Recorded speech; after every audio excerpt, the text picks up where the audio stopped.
ఇక్కడ ఒక మాట చెప్తాను, నేను యేసు ప్రభునందు విశ్వాసం ఉంచాను కానీ ఆయనకు విధేయత చూపించను అని అంటే అది సరైనది కాదు.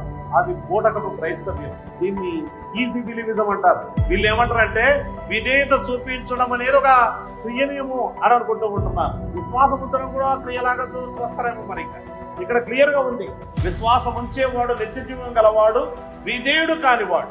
విధేయుడు అంటే if you don't obey him, అందుకే యేసు ప్రభు అంటాడు, నేను చెప్పినది చెయ్యక నన్ను ప్రభువా ప్రభువా అని పిలుచును ఎందుకు అన్నాడు. Why do you call me lord lord when you don't do what I say?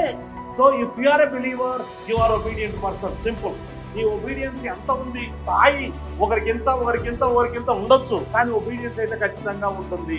Obedience లేకుండా అంటే యేసు ప్రభు మాటలకు విధేయుడు కాకుండా ఆ వ్యక్తి పరలోక రాజ్యం చేరలేడు. వాని మీద దేవుని ఉగ్రత నిలిచి ఉండును అన్నమాట.